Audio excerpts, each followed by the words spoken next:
Ooh, Yay! We're cooking! that's great. Yay! You How you couldn't hear doing? me before, but I told you I loved your cheetah. I'm doing good. How are you doing? I'm pretty good. uh, Thanks for coming. Of course. Thank you for having me. This is so cool. I love the idea of your podcast. Thank you. Thank you. It took me forever actually to get to this, but It's crazy how much work goes into a podcast. Like when I started mine, I had no idea. It's so much more than people expect. So you're already I way ahead know. of most people for sure. I know. I was just like, oh my God. It's just, and just even getting ready for like you, it Yeah. was like, it was like, when I was in college and then they were like, oh, you should like write this. Like I had to read 60 pages and then just like summarize it in two to three pages. That was like me trying to get it because I was like, I had so many questions. I was like, I wonder. I I'm just here wonder, for it. but I'm honored to be the 60 pages. That's so cool. That's awesome. so I am actually I never met you. Yes. So I just wonder, where are you from? Yeah, so I'm originally from a place called Nashua, New Hampshire. So just to skip Okay. and a jump from Maine, pretty much, very New England Hmm. town. But I moved up to Maine in 2010 for school and never looked back. I love it in Maine for sure. Cool. Yeah. Cool. That's pretty cool. Yeah, I moved to Maine like probably 8 years ago. Oh my I'm gosh. from Texas. Yeah, Wow. What brought you to Maine out of curiosity? just soccer. Oh, I'm a amazing. soccer lover. Yeah, I was playing soccer, and I was just like, oh, I can keep playing soccer because Texas is huge in football, basketball. Mhm. So just ended up in Maine and super cold. Oh my God. It's a But different world from Texas for sure. for sure, yeah. But let's get into it though. I have a couple of questions for you, and Awesome. I tried my best to get the good ones for you. So I'm excited. Let's get into it. let's do it. So I just wanted to know, really, how did you get into podcasting? Really? Yeah. So for me, podcasting almost felt like a natural side thing to do because I've been in Mm, radio. So I already talk enough and I know how to, do audio production and things like that. So the podcast I have is with my best friend.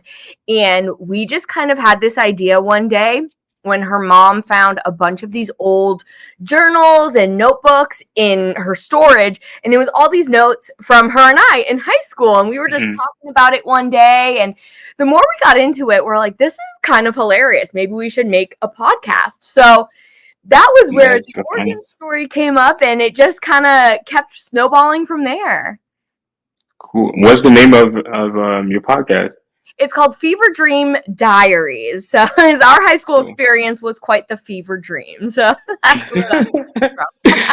That's pretty cool. That's pretty Thank cool. you. I also saw you do some DJ. Yeah. So the DJing started, honestly, a lot of these things that I do stem from my radio career, but being in Okay. radio, a lot of the guys I work with did DJing on the side and were making good money. And I love music and I also love dancing. I grew up dancing.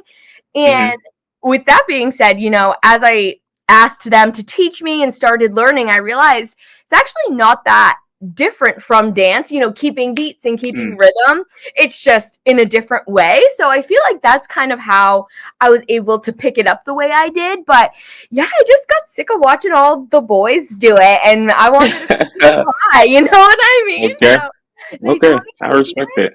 Yeah, and I really just kept practicing in my kitchen for years until people started hiring me and it just kind That's of pretty cool. became a thing. Yeah, thank you. Wow. So radio, Yes. how did where that's so interesting to me. Oh, thank you. So that was a whole journey. So I went Mm. to college. I went to UMaine Farmington for Mm-hmm. music business. And that was because I've just always loved dance and music. I always just Okay. wanted that to be a part of my career for sure. But I was Mm-hmm. never really talented in that way. Like, I don't play an instrument, I can't sing or do any of that. So I kind of had this theory, if I learn about the business side of the music industry, maybe there's something there for me. So that was my thought process going to school. And in that time, I ended up interning at a radio station called Kiss 108 in Boston. And it's the station that I grew up listening. And I honestly applied because I was following them on social media and saw something about it Okay. and thought, this seems cool. Like, really nothing beyond the fact that this seems really cool. I listened to them growing up. I wonder what this would be like for a summer. So I did that for a summer and fell in love with it. Fell in love with Mm-hmm. everything about radio. I've always been a bit of a talker and, into that type of thing, but realizing that I could make a career out of that was really cool for me. And that's how I got into radio after that internship. Thank you. I just kept hustling for jobs and doing whatever people would let me do in radio stations. That's awesome. Thank you. That's pretty cool. I was like looking and I was like, oh, that is interesting. Really interesting. Thank you. So that's pretty cool. That's really cool. Now, doing all of that, how do you balance that, like being a DJ, an MC, podcast host, radio? How do you do all of that? That's a great question. And I honestly don't know if I'm the best one to answer it because not in a healthy Mm. way. It's a lot. It's a lot. I'm not going to lie. Okay.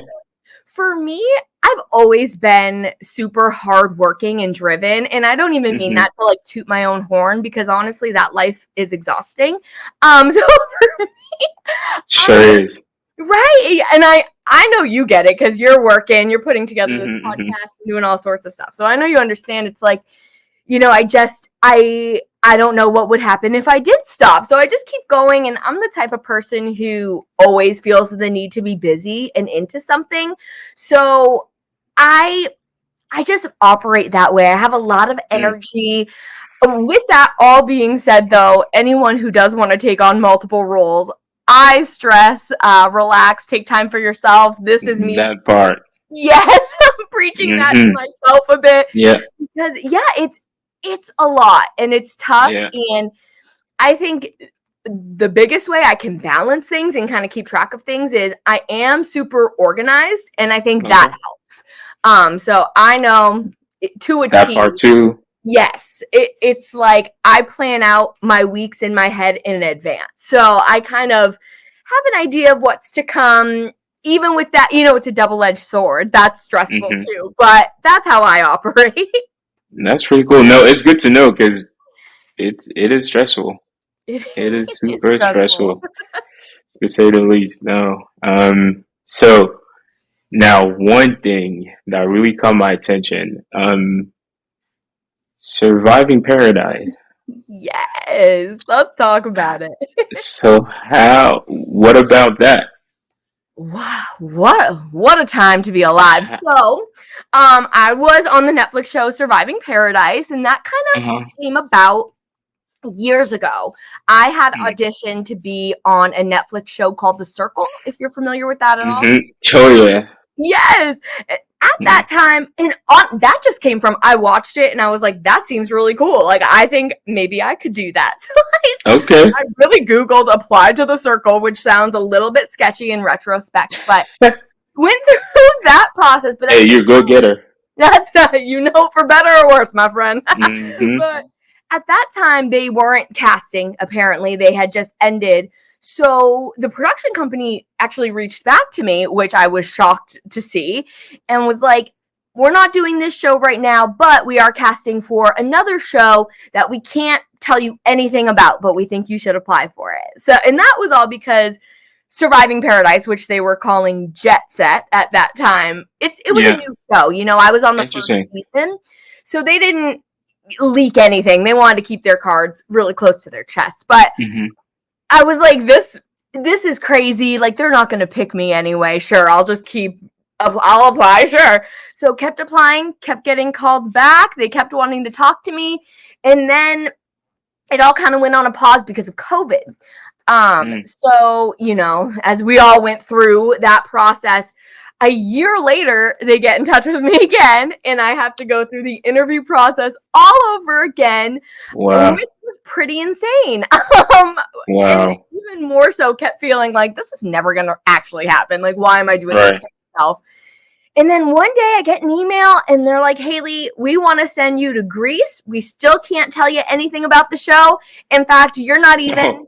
officially on it. We'll see if you're on it when you get like, that's a crazy person thing to do also for me. Like, why did I went out there You and only live once. you only that was my thought. This is a once in a lifetime opportunity, and That sure, I'll part. travel across the country and see what happens. So when we all got there, I mean, we didn't meet each other, me and the cast, but we all Yeah. individually had interviews, and not everyone there made the cut. So I was Okay. really grateful to be there and be the first string. No, that's pretty cool. Thank That's you. really, really cool. And how did that change your life from Mm. how it was before, or did it even change your life at all? Because COVID was around. I know. Yeah. So it definitely, I would say, definitely changed my life in a lot of different ways.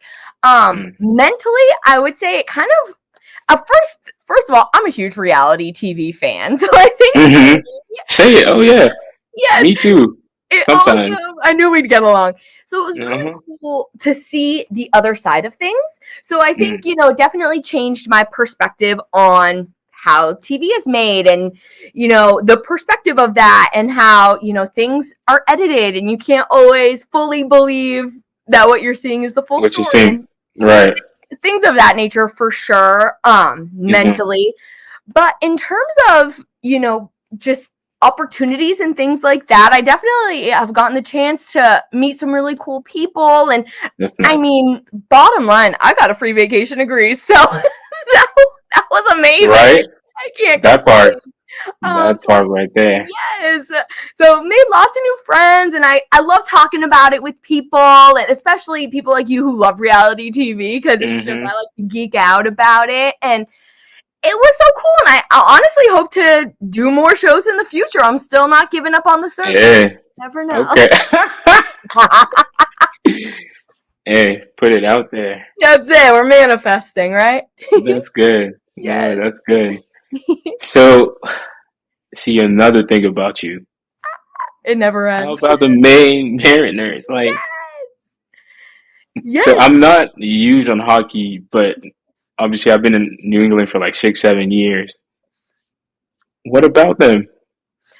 Wow, the Maine Mariners, what a time. So this past season Mm, was my first season ever doing that with them. And it came okay.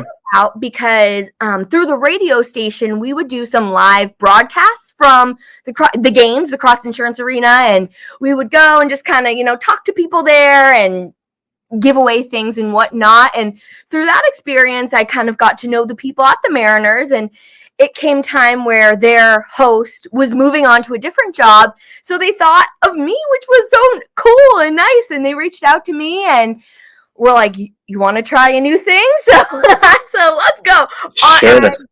I was transparent with them at the start because I too, especially at that time, knew nothing about hockey. And I was like, Okay. happy to do this, but as long as you're cool with teaching me about what's going on. So I Mm, will say throughout the season, I became more and more enthralled with hockey, and it's very aggressive and fun and something I could never physically do. So it's enjoyable to watch, and I've really loved my time there. that's pretty cool. Yeah, I cannot ice skate to save my life. So, Same. I can barely walk, and they had me walking on the ice, but yeah, didn't you fall. are brave. Yeah. Yeah. I figured I survived paradise. I can walk on some ice. Right? That part. So this is actually pretty interesting to me though, because first of all, like you have events coming up. How do you like connect with the audience really, like through like radio shows, like your DJ sets? Like how do you do that on top of managing all of these roles. That's pretty impressive. No? Oh, thank you so much. I mean, I will say that's one of the things I love the most about Maine is the kind of sense of community here. Mm, And through the different things I do, I meet so many people, but I also see a lot of the same people coming back. So like a lot of our, listeners of the radio station will come to every concert, or there's certain people who will come to certain gigs I do, or Mariners games. And just by seeing these people over and over again, I feel like I become friends with them. And Maine, another beautiful thing about it is I think Mainers are very wholesome and like down to earth people for the most part. And that helps when it comes to connecting with people and kind of hmm. building your circle here. That sense of community. That's pretty cool. That's really, really cool. It's really, really cool. Now Ooh, we are getting to the T. I love that. So I'm just, what have you learned just from your radio experience? Let's start with that. Like through, failures or lesson learned. Man, so many things I don't even know where to begin. I would say, in terms of Mm-hmm. lessons learned, it's Mm-hmm. important to take care of yourself, which is something I'm still trying to teach myself. And where that kind of stems from is, on the radio or just being like a public figure, whatever, you always have to be on and kind of like this personality, and not fake necessarily, but even, for example, if you're having a bad day or something bad happened to you, you kind of still have to turn that on. And while Yeah. that's a skill, it's also a bit sickening. So when you're doing it, it's like, oh God, like I don't feel right, but I have to do this. So I would say Uh-huh. taking care of yourself and having grace with yourself is a huge thing, because sometimes you are just going to have to put things in your life aside to perform the task at hand. So that's something I'm still working on myself, but that's a huge one. And another thing I would say that's been a huge lesson in radio is focus, in terms of like focusing on yourself and your growth. I think for me, this was a tough lesson to learn because I'm very competitive, which is probably something that led me to reality TV as well. But Oh, okay.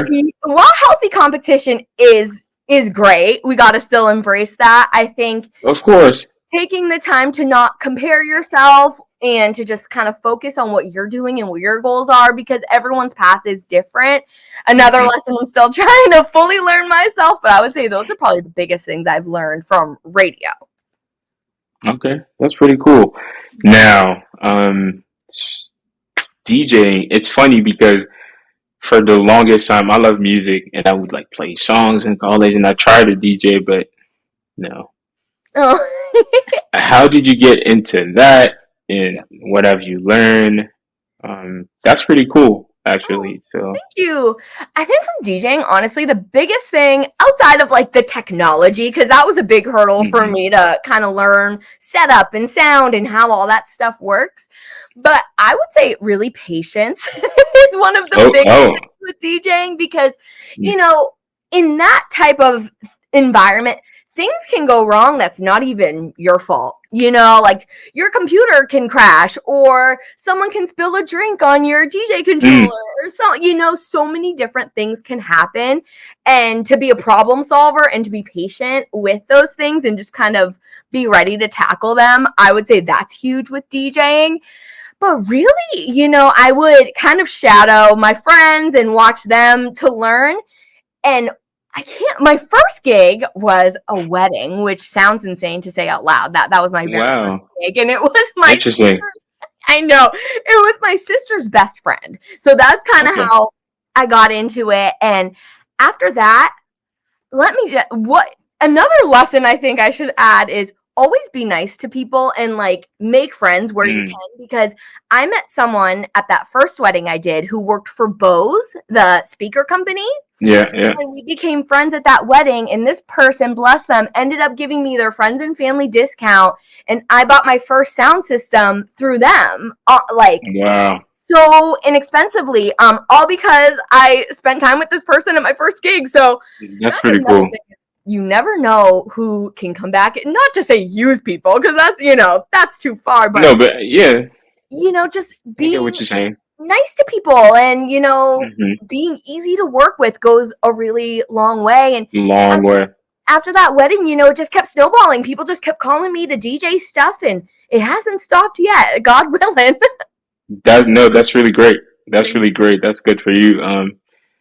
It's really cool. Especially like during COVID, I learned so many things. I started like cutting hair Oh my and doing things gosh. like that, and then graphic design. Mhm. So it's really cool That's and awesome. inspiring. Thank you. It's really I really think cool. everyone who took advantage of that time to learn a new skill or practice Got to. something, that, I yes, mean, absolutely. you got to. Now reality TV. So it's funny because I did this little experience in LA, but that show never actually like got through for like 2 3 weeks, and then the whole thing interviews like I pretty much know how it Yeah, the behind the behind process. the scenes and yeah, the process and whatnot. Yeah, they were trying to pitch it to like Zeus, the network, and Prime, but Yes. no. But so, how was your experience actually? Like the behind the scene of reality TV? Was it just like, oh, I knew that, or oh wow, this is actually crazy? Yeah. Because I know how it felt. Yes. I will say, I feel like I'm lucky because I had a good experience, and I know there's a lot of people who do reality TV who come out of it kind of not thrilled with how it Mm-hmm. went or how their edit was. For me, I do think I learned a lot of things. I was just fascinated by everything. And I think the Yeah, biggest thing I was surprised by on my show was how little production was involved. Like, I thought they'd be feeding us lines or telling us things to say. And, like, I guess maybe that happened a little bit in innocent situations, but all the real conversations, those were real. Like, that was crazy. yeah, yeah. And, obviously, it took about a year and a half from filming to it coming out. So Mm. during that time, it was a lot of anxiety. Like, how are they going to edit me? Are they going to make me look different than I feel like I am? Another lucky thing for me is I feel like I was edited exactly how I am. So I have no complaints That's dope. about That's that. nice. Thank you. And everything I learned was positive. Mm. They had on my show a psychologist with us the whole time. So if we were ever struggling mentally, granted we were in the wilderness, so there was like a lot going on Yeah, there. But they took care of us more than I expected them to. no, that's pretty cool. That's really really cool. Crazy experience for you though. Crazy experience. Now, since you got so much going on, Yes. summer's around the corner. Um, what's going on with you? Oh my gosh. Events. I saw you got a couple events coming up, June, all of Yeah. that. Yes. So currently, in terms of me and my friend's podcast, Fever Dream Mm. Diaries is coming out every Friday this summer. For gigs, I have a lot coming up in June. I'm in Kennebunkport a lot at Via Sofia by the Sea, doing a lot of different Pride events. So I'm going to be at Portland Pride main stage this year. I actually have a few gigs coming up in Montreal in Canada, which I'm really excited Oh, taking about. yourself internationally. Yes, I've Okay. never been. So I'm really excited for that, June Cool. 28th and 9th. And I mean, really, the future goal is just keep on growing, keep on doing bigger, better things. And I don't plan on stopping anytime soon. That is pretty cool. That's really, really cool. And then you mentioned TV shows and all of that. What about it? I, my fingers are crossed. So nothing in the works quite yet for that, but I'm really, rooting for The Circle. I'm going to keep applying for that. I've applied to a few other shows. So nothing, to set in stone yet, but that dream is still going strong. That's pretty cool. Thank That's you. pretty cool. So taking yourself internationally, I'm just jumping on that. Traveling, I would assume. I mean, you went to Greece I and all know. that. I'm embarrassed to say my trip to Greece was the first time I had been on a plane in over a decade. So I really didn't value traveling as much as now. That was probably another lesson I learned from that experience is I need to see Uh-huh. the world more. That was crazy. So, since then I've been doing a little more national traveling, but definitely really Okay. excited for Montreal. And if anyone watching wants to book me anywhere else around the world, you know where to find me. Let's go. so so well, I have two questions, but speaking of booking you and all that, so what can you do? Like DJ, MC? Yes, I can bring the pizzazz and make appearances, DJ, Uh-oh. really, whatever you need. I can do some crocheting, whatever you need. I'm a businesswoman, so Okay, that part. yes, call me up. That's good. That's good. And my other part was traveling though. So and that's just me, just because I love traveling. So that's interesting to me. Three places if you could go anywhere in the world, where would you go? Number one has always been Mm. Tokyo, Japan for me. I really look at us. I knew we would be on the same wavelength. That's amazing. That's good. Tokyo has Okay. always been number one. I would Mm. really love definitely something Europe. Like I'm thinking Paris. I think Iceland would be really cool. But I Mm. also feel like I need some more in my life. So Brazil and Argentina in South America have always been on Ooh. my list as well. I know that was more than three, Okay. but we're dreaming. No. Hey, that's yeah. Exactly. I don't know Exactly. if No, you know this, but where is it? What hand? I have a tattoo that says "Dream On" it. Look at me. I've had this for 20 years and I don't know there what you hand go. it's on. See, I felt like it was I told perfect. you. Hmm. See, there you go. There it No, is. that's pretty cool. That is pretty cool. Now, I think I got it right. You tell me if I didn't. Yes. Yeah. Oh, I thank did, you for right? putting that up. That's so nice. Yes, that's it. Right. That's where you can find me.